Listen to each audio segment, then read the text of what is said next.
Hello friends, మన శరీరానికి vitamin D ప్రాముఖ్యత ఏంటి? అసలు విటమిన్ డి అనేది మన శరీరంలో ఎంత పర్సంటేజ్ ఉండాలి? ఈ విటమిన్ డి వలన మనకి ఏంటి యూజెస్? అలాగే విటమిన్ డి ఉన్న ఫుడ్స్ ఏంటి ఇప్పుడు మనం తెలుసుకుందాం. విటమిన్ డి అనేది మన బాడీకి చాలా ముఖ్యమైనది. ఇది ముఖ్యంగా మన బోన్స్కి స్ట్రెంగ్త్ని ఇస్తుంది. అలాగే కాల్షియము బాడీకి అబ్బేలా చేస్తుంది. అలాగే ఇమ్యూనిటీని పెంచుతుంది. అంటే జలుబు, ఇన్ఫెక్షన్స్ తగ్గించడానికి విటమిన్ డి అనేది మనకి హెల్ప్ చేస్తుంది. అలాగే మజిల్స్ స్ట్రాంగ్గా ఉంచడానికి, అలాగే మన మూడ్ అండ్ పర్సనాలిటీకి అలసట లేకుండా చేస్తుంది. ఇంకా విటమిన్ డి ఉన్న ఫుడ్స్ ఏంటంటే సన్లైట్, అంటే సూర్యకాంతి. ఇది బెస్ట్ సోర్స్ అనమాట. డైలీ మనం 10 to 20 మినిట్స్ సూర్యకాంతిలో మన ఫుల్ బాడీ, చేతులు, ముఖం ఇవన్నీ కూడా మనం సూర్యకాంతిలో ఉంటే కనుక మన శరీరానికి విటమిన్ డి అనేది తయారు చేసుకుంటుంది.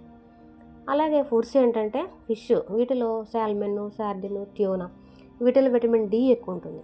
అలాగే ఎగ్ యాక్లో కూడా విటమిన్ డి ఎక్కువ ఉంటుంది. అలాగే పాలు, పెరుగు, ఫోర్టిఫైడ్ ఉండే వాటిలో అయితే fortified milk, fortified orange juice, వీటిలో విటమిన్ డి కూడా చాలా ఎక్కువ ఉంటుంది. అలాగే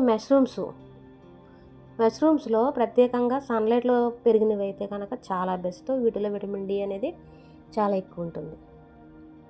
అలాగే విటమిన్ డి అనేది మన బాడీలో ఎంత ఉండాలి, అసలు పర్సంటేజ్ ఎంత ఉండాలంటే నార్మల్ రేంజ్ ఎంత అంటే 30 to 50 mg/ml ఉండాలి. అలాగే తక్కువ అంటే 30 కంటే తక్కువ, అంటే 20 mg/ml కంటే తక్కువ ఉంటే అది అబ్నార్మల్ అని అర్థం.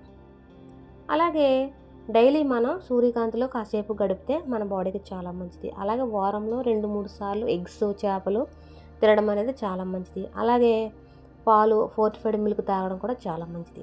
అలాగే మష్రూమ్స్ కర్రీ లేదా సూప్ తిన్నా కూడా చాలా మంచిది. అలాగే వెయిట్ ఎక్కువగా ఉంటే కనుక తగ్గించడంలో విటమిన్ డి అనేది మనకు చాలా బాగా హెల్ప్ చేస్తుంది.